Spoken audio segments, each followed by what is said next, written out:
Hello, dear listeners and viewers. Welcome back to another episode of Coaching Unpacked. You are very, very welcome. My name is Chris, and I am your host for today. I was your host last time and the time before as well. That's just a happy accident. I'm joined by my wonderful friends and colleagues. Adam, how are you, Adam? I'm very, very well. Very excited for today as well. I know, because you've been, well, I don't want to say what you've been doing because that's going to give away what the episode is about. But Sarah, are you well as well? Yes, yeah. They're looking forward to this. It's great to spend the evening with you. It is, and we are going to be spending the evening together, having a great time unpacking coaching. Adam Colback and Sarah Cotting, they're just bringing the light and the fire to our podcast. And we just want to say, actually, thank you so much to everyone who's been watching and listening. We've had nearly 400 downloads of our first two episodes, which, considering it was invented in a WhatsApp group via voice noting, I think is quite an achievement. So thank you to everyone who's supporting and listening. We've so far had an episode on cause and effect. Last episode was on mismatch, and I'm going to not waste any time in handing over to Sarah, who can tell us all about what today's episode is all about. Great, thank you, Chris. So today we're going to be responding to a few people who wanted to focus on rehearsal. So rehearsal is one of the mechanisms that the EEF found was useful for catalysing professional development, and headed up by Sam Sims. A research team kind of looked at what these mechanisms could be. Rehearsal was one of them. So we want to delve into that today and focus our coaching conversation on the rehearsal part of the conversation. So we're going to dive straight in, Adam, unless you want to add anything in particular. No. Only just, I say no and then so yes. You lied, basically. That's not a good way to start a podcast. I do that all the time. I go, someone said, do you want to add anything? I go, no. And then I add something. Just to say, like, big thanks specifically to Adam Robbins, because I had a couple of messages backwards and forwards on X from Adam. Yeah, of course. He was really pushing this thing about rehearsal, and I'm really grateful that he did, because we think rehearsal is super, super important to this approach to coaching, and Adam really kind of was asking some great questions that allowed us to kind of crystallize that. So firstly, thanks a lot to Adam, and secondly, thanks a lot to Sarah as well, because Sarah, although she says she's well, she's actually not feeling very well this evening, and she's going to coach anyway. So what a hero. Well, you're both heroes to me. Can I ask you a question before we get started? Rehearsal, some people find it a little bit icky. I remember the first time I ever went to an RSA, the Royal Society of Arts. We went to like an event, and I took my head teacher along, and it's a networking event. It's about education. Let's go. And we got there, and we stood in a circle, and a man passed a hat around, and you had to introduce yourself via the hat, and it was a drama man. Now, I'm a performer myself. I work with many performers. I've not got anything against these eponymous drama people, but I tell you, I wanted the earth to swallow me up, and I wanted to die violently in that moment. And when somebody says the word rehearsal to me, I'm in a theatre, I'm in a drama studio, I'm making a fool of myself, and I get very, very nervous. So are we looking at that kind of rehearsal, or are we, with this kind of coaching conversation, are we looking at it less about being about that and more about just building maybe habits within the teacher's practice? I don't know. It's a really, really good question. Thanks. And I think what you'll see is, like, when we actually do it, it feels a lot more natural than what people think it is, and maybe we can kind of unpack that a little bit more afterwards as well. But fundamentally, I think the biggest issue is that people confuse it with role play. In role play, you're playing the role of someone you're not, or something that you're not. Like, we're teachers. We are all teachers. So I'm not role playing being a teacher. I am rehearsing the actual teaching that I am actually going to do, because I am actually the actual teacher. Actually, that helps a lot. I think helps a lot if you can get people in that mindset of, like, you're practicing, rather than, we're calling it rehearsal, but ultimately you're practicing what you're going to do. I think people are more comfortable with that. I think that's the name of Richard Curtis's new film, isn't it? Teaching, actually. That's what's coming out now. That'd be a good Christmas film. I think so. I'm going to stop rabbiting on. People on here for me. Right. Sarah, take it away. People are absolutely here for you. I think that makes up 75% of our 400 downloads. 25% is the other cotting hats and cotting hams in the world. So yeah, we're gonna dive in. I just want to say one other thing that was really helpful that a coach once said to me about rehearsal, which was, like, imagine that the modelling and the rehearsal is literally the teacher saying to the coach, well, can you just show me what you mean? And the modeling is them showing you. And then the rehearsal is like, okay, well, can you just show me what you mean by it? Show me that you kind of get it. And that sort of helped me to make it more, help me understand why you want to be doing it. But hopefully through listening to rehearsal that Adam and I are going to do now, we're going to kind of try to highlight afterwards and unpack afterwards, and with Chris, what the different reasons are that we might want to do rehearsal. And then I think we should link to, Adam wrote a brilliant blog on all the different reasons why rehearsal can help. So we can link to that as well. So let's dive in. So as we say, we're going to focus on that rehearsal part, the modelling, the rehearsal, kind of the feedback aspect of it, etc. So we're going to kind of skip the beginning part of the conversation. So we want you to imagine that Adam is working on a technique called self-interrupt, because the issue he's been having is that children have been interrupting him, and he's been stopping and telling them to stop interrupting and to listen, and it's taking up quite a lot of learning time by telling them that. So we've decided that self-interrupt might be a good technique for him to adopt in order to meet his goal. And the goal that we've said that Adam's got in this situation is to make sure that interrupting is not a social norm in his classroom, and to make sure he can continue with the learning as quickly as possible. So we're going to dive in now to the part of the conversation where I'm going to talk to Adam about self-interrupt and the success criteria, so the things that seem to make the technique work. Ready, Adam? Ready to rock. Hello, intrepid listeners and viewers to the Coaching Unpacked podcast. This is our rehearsal episode, and what you're about to hear and see is a sample of a lesson where Adam is teaching Year 2 English. Hope that helps. Okay, so Adam, we talked about self-interrupt, and I just want to go through the success criteria in front of you. So the first one is that you stop as soon as you hear the interruption. Mm-hmm. Second one is that you look straight ahead and you've got quite a neutral, almost like blank expression. The third one is that you hold the silence.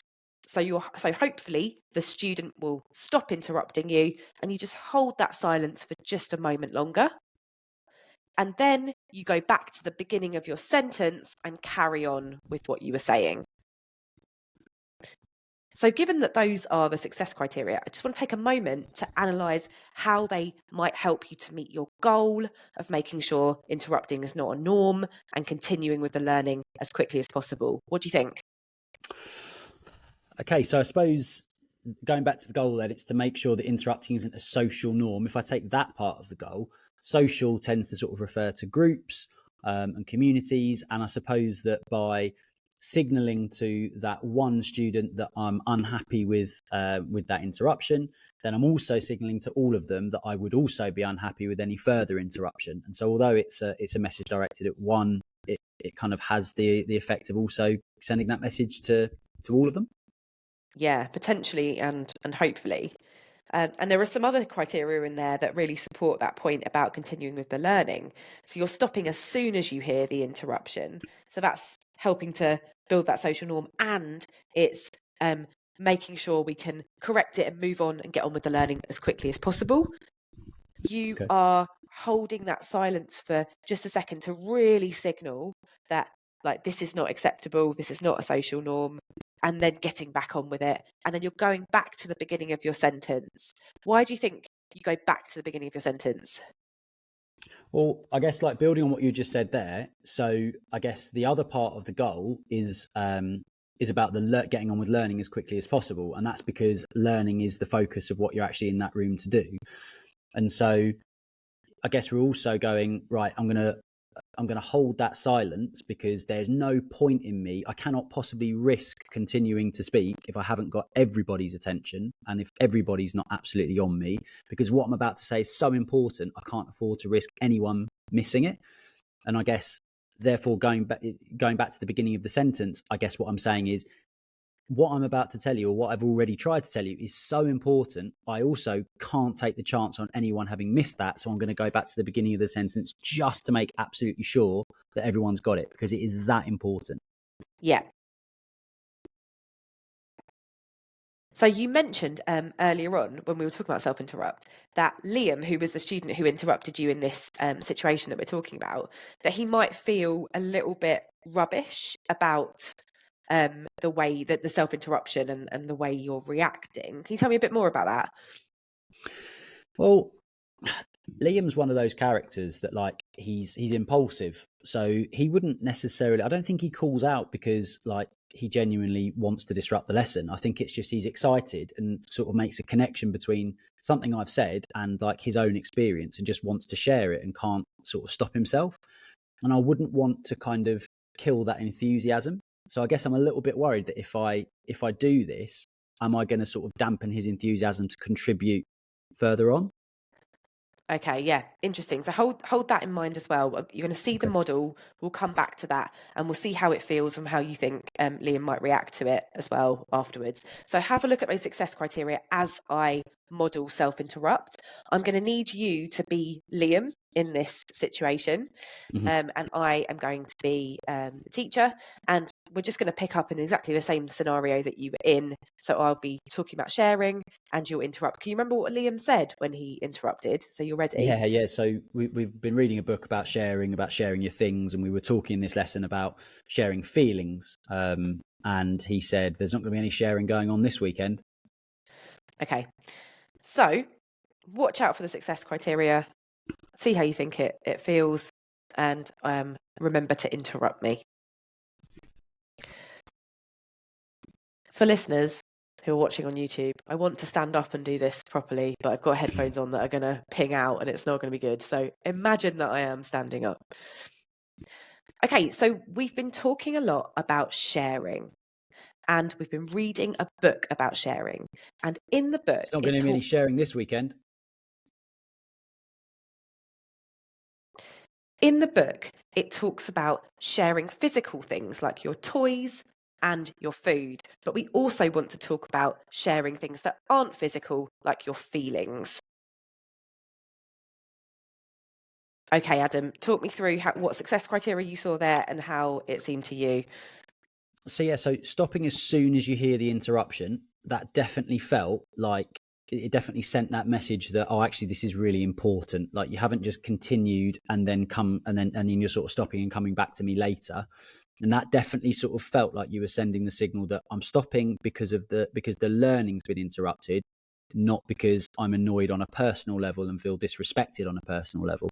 So I thought that was interesting. So I wasn't expecting it to feel like that. Looking straight ahead, again, because you're not doing anything, it's actually sort of allowing me thinking space to sort of consider, oh, why has she stopped? She stopped because of me. She really doesn't want me to do that. Right, I'm gonna rein it back in.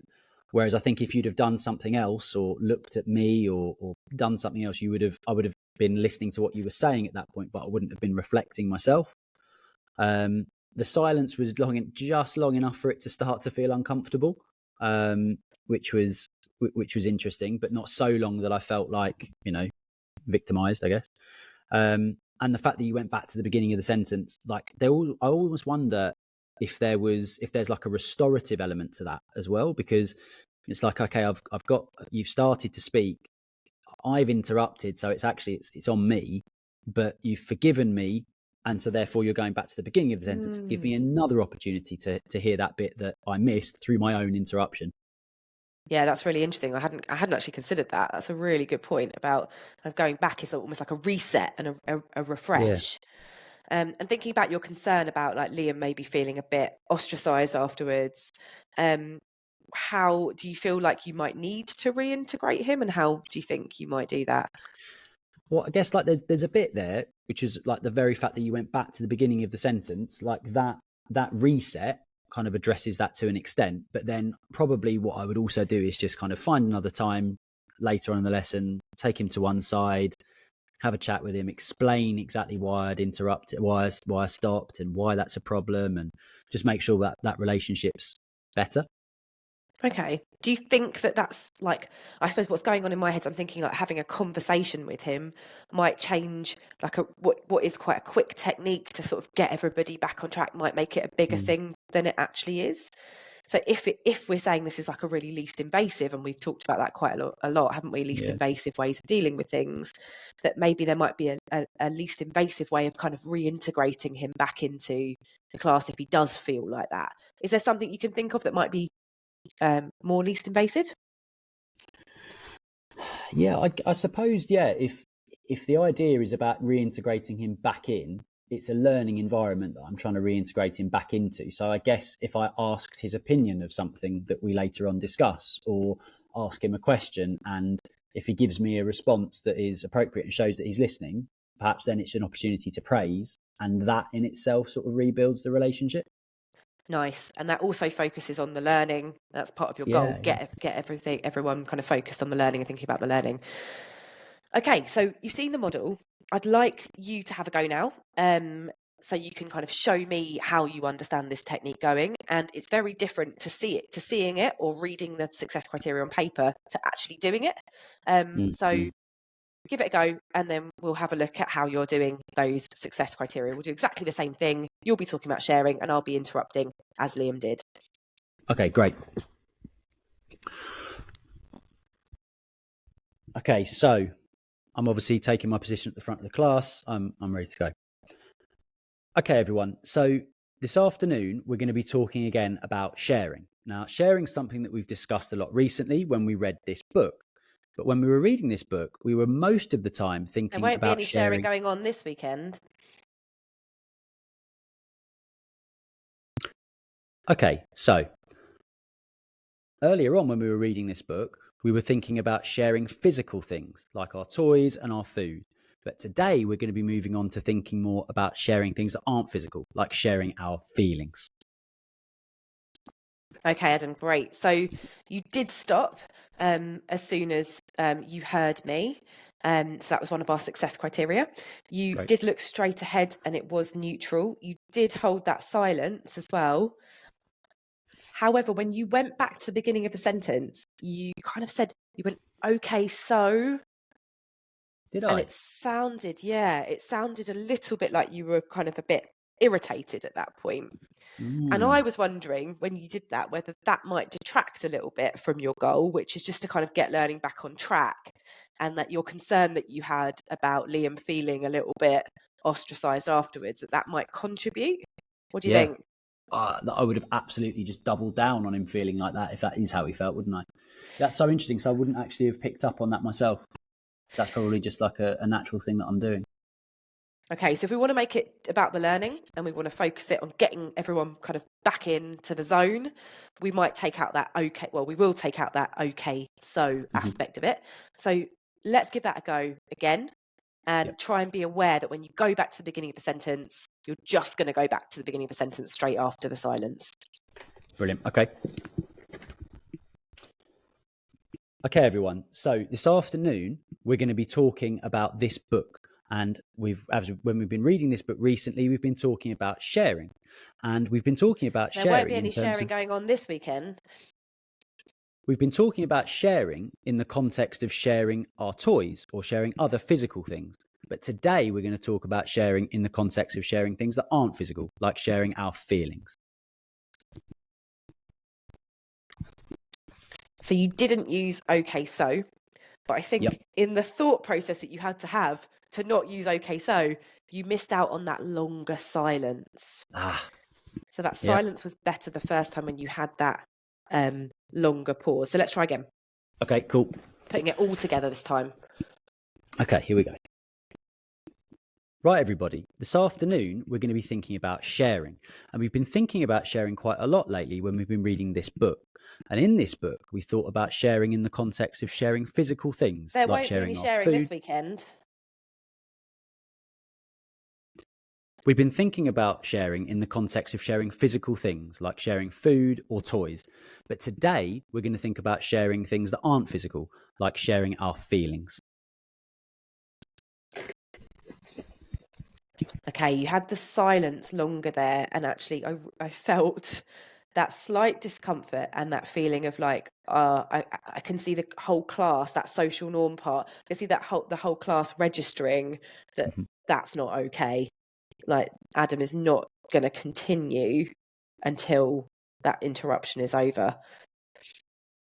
So listeners, we'd probably go over that a few more times, because Adam is still got quite a lot of cognitive load going on, trying to keep in mind the success criteria, and we want it to be a little bit more fluid. But we're going to move ahead with the conversation just for time on our podcast.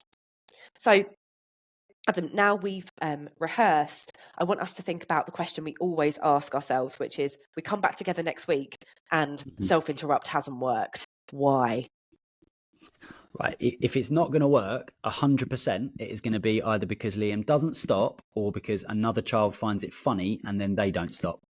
Like, that's what it's going to be. Okay. So if that happens and another child bursts out laughing, what do you do? I'm really not sure, to be quite honest. Okay. So we've spoken a lot about least invasive and like creeping up that ladder. So you've done something with self-interrupt, which is non-verbal and not directed at the student, in the sense that you haven't looked at that student, you're just looking straight ahead. So the next rung up that ladder would be something non-verbal but directed at the student. So what might you do? I guess I could give like a non-verbal gesture towards that student. So maybe like just move my hand down like this, as in like calm down. So if the child starts laughing, calm down. Gestures definitely the right thing. I wonder if like something that would communicate really clearly exactly what you want is like finger to the lips. Okay, yeah. I guess because hand down like that, they could think I'm just telling them to sit down, in which case they'd go, well, I am sat down. So yeah, like this. And how long are you going to give that signal before you escalate again?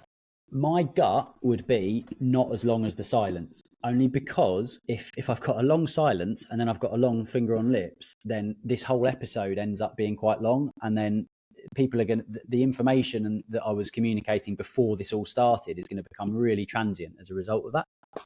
Yeah, nice. So we want to keep to that goal of getting learning back on track quickly, don't we? Okay, so let's imagine one more rung up the ladder. Then you do the finger on the lips, and the interruption continues. Yeah. What's next? School policy is that that would be a demerit at that point. So we've worked on this. What do you say? So I say, Sarah, that's a demerit. Silence.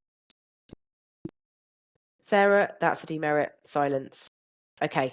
Yeah, I think that would work. So just running through them all together, just tell me how you'd creep up that ladder. Okay, so I'm going to go. The first thing I'm going to do is give that general non-verbal, which is the looking straight ahead and returning back to the beginning of the sentence. The next thing I'm going to do is I'm going to give a directed non-verbal, which is going to be the finger to the lips, because it spells out exactly what it is that I want from that student, it tells them what I want them to do. And the third thing that I'm going to do is I'm going to direct it and make it verbal. So Sarah, that's a demerit. Silence now, please. Okay. Sounds good about the ladder. You've got those three things, and we've worked on some of those before. Just want to pick up on one thing we have worked on with vocabulary. You said please at the end. Remember what we spoke about the power of... Yeah, tell me. Yeah, it should be thank you, because please almost comes across as a little bit hopeful, whereas thank you, there's like an inevitability to thank you. Like I'm thanking you for it because I know you're going to do it. So there's an inevitability to it, which then also makes it maybe feel a little bit warmer as well. But at the same time, also communicates really high expectations that this is something that I'm just expecting. So I can already dish out the thank you. Great stuff. Okay, so we're going to cut our coaching there and unpack now, hopefully, the kind of multiple ways that rehearsal can potentially help in coaching. So really interested in Chris, who was listening to all of that, in your reflections. That was it was fascinating to watch, because one of the key things for me as a singer is that, when this is going to seem completely disconnected, but as soon as I explain it, you'll understand. I used to have singing lessons, and the best thing a singing teacher can do is have singing lessons. And taking it out of education, I would go to my singing teacher and she would go, "You're doing this thing again that I keep telling you about." And I would always be telling my singing students about it, but it would require my singing teacher to tell me to, "Oh God, yeah, I tell all of my pupils this all day, every day to do it." And what I found uniquely interesting about this rehearsal process was that nothing you were telling Adam was necessarily new in the scenario. It was something that you had previously covered. It wasn't coming across as patronizing. It wasn't coming across as you manipulating him into an area or something that he didn't want to go down because it was your ideology. It was, we've looked at that. Can you remember when we did this? What about this? Remember that kind of worked this time, didn't it? And do you remember when we had that conversation? Because not only through this podcast we've and through all our conversations we've had online with so many wonderful people, the classroom is a uniquely complex environment. That makes the head of a teacher a uniquely complex environment. And sometimes this rehearsal is about distilling those moments of the obvious that the teachers miss, because they're thinking about so many different things in that moment, that the if-thens, that the decision-making that's so crucial at this point is spoken about because it's just assumed. And I really, really liked that about your very gentle approach to that coaching element that made Adam kind of, he would have come away from that potentially going, I haven't learned anything new. I've just been reminded of the stuff, the bread and butter. I've just been reminded of my practice and I need to put that in. I found that fascinating. Do you know what I think massively on that? And this is a big thing with rehearsal, is that rehearsal draws your attention to tiny little details that you would probably otherwise miss. Like that one in there. That's why we put it in there. This idea of please and thank you. Like, am I, just by talking about it with Sarah, am I really going to have thought about, right, am I saying please or am I saying thank you? And what is please communicating? What's thank you communicating? I just don't believe that would come out. Whereas when you rehearse it, it's right there in front of you and you feel it. You go, there was something jarring a little bit in there. Yeah. It's the please. What other word? We could use thank you. Why thank you, not please? So a huge use of rehearsal is that it directs your attention towards these tiny, tiny little things. And in so doing, it builds your mental model. Like, building mental models doesn't just happen through discussion. It happens through rehearsal, because like with that in there, that using thank you instead of please for this reason, think of a decision driver. My decision driver would be that thank you communicates an inevitability and a warmth, and please communicates hope. And I want warmth and inevitability, thank you. That adds something to my mental model, but I only get that through rehearsing it and feeling it. So I can't stress that one enough, personally. I think it's massive. Yeah, I totally agree. I think you just don't know the details until you actually get up and do it. And you also can't like feel the impact of it until you kind of get up and do it. Or if it's a planning technique, sit side by side, talk about it, work through it. I think what's really crucial is like the success criteria is just on paper until we bring it to life, and what it actually means kind of doesn't come to life until we actually rehearse it as well. And I could feel myself doing something that I've realized I do, which is with people I'm coaching, if it's new stuff, take it a bit slower and like really unpick why. But if it's just stuff that we've covered, not in like a I'm irritated with you kind of way, but in a sort of like, come on, we should know this by now. It's not please, it's thank you. Like that high expectations kind of like, Adam, we've been through this, like, you know, this needs to be a habit now type kind of thing. And that's like a professional respect for Adam, that I just want him to get better, and I don't want him to forget the stuff we talk about in our coaching, and I want him to build it into the habit. So you can really, through rehearsal and touching on those details, convey your really high expectations of that teacher as a coach, I think, as well. Can I ask then, in that situation, on behalf of everybody listening and watching, it was such an element of cognitive load that Adam forgot the third criteria. He forgot to have the silence there when he was talking to Liam, who sounds like a joy. But how, as a coach, are you then going to expect him to record and remember that? Has he got a notepad with him? Is he mapping this out? Because obviously that wasn't involved in that moment. He wasn't given time to write that kind of stuff down. In a real life scenario, where is the recording of that going to be taking place? And is it beneficial in the moment? Do you have to stop your coaching flow to go, write that down? A bit like in English, don't just keep listening to me, make sure you're making notes. Or do you give time at the end for summative notes, that kind of thing? What would be the best thing to do? Yeah, that's a nice logistical question. back when I started coaching, and we were kind of breaking techniques down ourselves, or using a Teach Like a Champion to really kind of try to do that, it would be like recording it, often like writing it up on board during rehearsal and then recording it afterwards.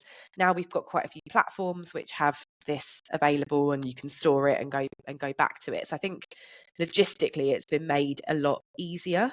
I do think that rehearsal, like the power of success criteria, is so important, because it drives the rehearsal. It's what you're tight on. It's what you're saying makes this technique work, whatever technique it is. You can be loose on some aspects of the technique that can be made bespoke to the teacher and their class and their context, but those things need to be tight too.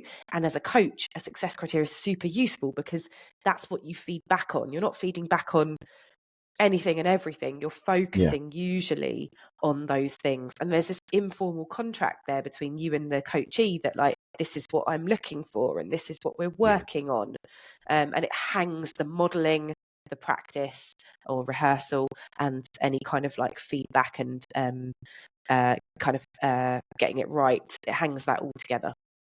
What do you think, Adam? Yeah, again, couldn't agree more. Like I used, I did a coaching session on observation today, and the coaching session for that is going to be tomorrow. So we use StepLab at our school, and I think it's brilliant for exactly this, because I think where people can sometimes get hung up on this kind of thing is they go, oh, but if the technique has already got like predefined success criteria, what if those success criteria don't match to the situation that we're in? So you just change them and tweak them. And to my knowledge, like StepLab's the platform that I know best, and you can change the success criteria on there and customize them to make them fit to exactly what you want that step to actually be for the teacher. And I think sort of co-constructing that and almost going, because another thing that coaches say is, well, what if I've already decided what the success criteria are going to be, and what if then the teacher thinks there should be something slightly different? Like, do I stick to what I already thought, or do I change them? I think you co-construct them, and you can almost start that by going, look, this is what I've come up with. Let me show you. Then let's have that conversation afterwards about, do we want to tweak those success criteria? Is there anything that we want to change in that? Is there any context that you can add, teacher, that's going to mean that one of these isn't going to work, or we definitely have to change it in a certain way? So starting from what the coach has already got, what the coach thinks, and then adapting it from there based on that co-construction, I think is again really, really undervalued. But if people do that, I think they'll be really impressed with the results. Yeah, that sounds really sensible. And yeah, still allows you to have those success criteria and quite like fruitful, deep discussion about like teaching in a way that you just don't get the time to think about. Like, why hold the silence? Why like the minutiae of teaching, which teachers tend to really like talking about, like really, because it's, that's their craft, isn't it? They get to speak about that. There's one thing I want to touch on. I know we're kind of like speeding through this podcast to make it a nice amount of time for people to listen to, but people out there who are potentially worried about using rehearsal with teachers, it happens a lot, and just advice around how to support teachers into that rehearsal and getting used to it.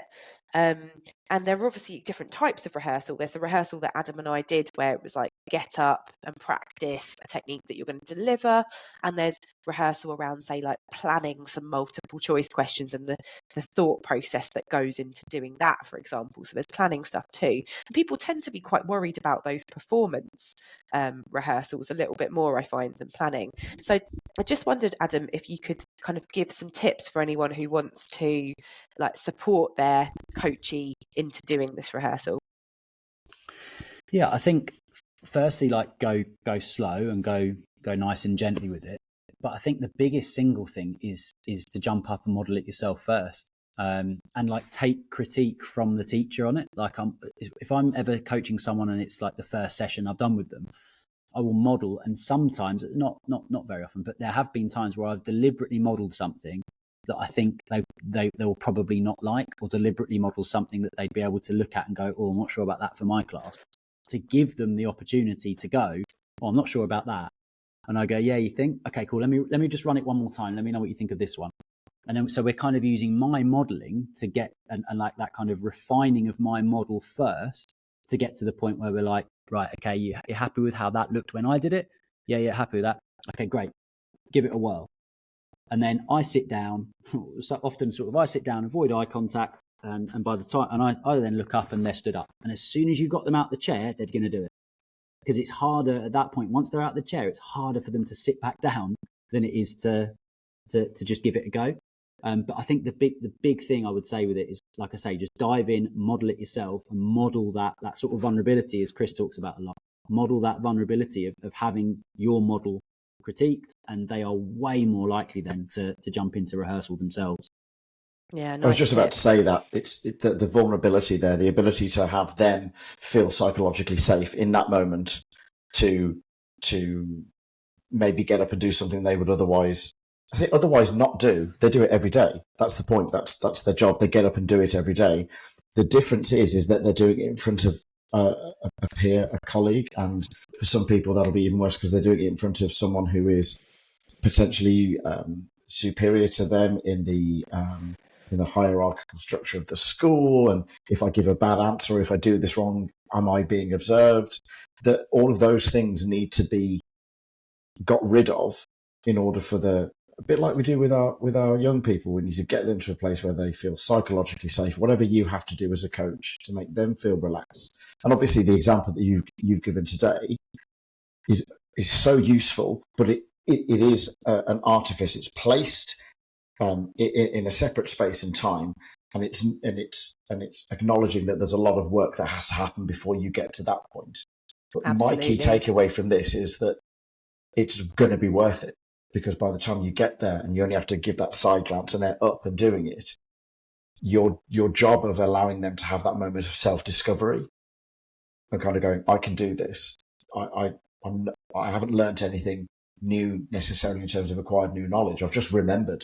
I've remembered what my craft is. I've remembered good teaching. I've remembered our previous conversations, and use that for the benefit of their classes. I can't think of anything better, to be honest. Yeah, I think you've touched on something so important there. That I was running a coaching course last year, and the teacher said this to me. They were like, "You're calling this low stakes rehearsal.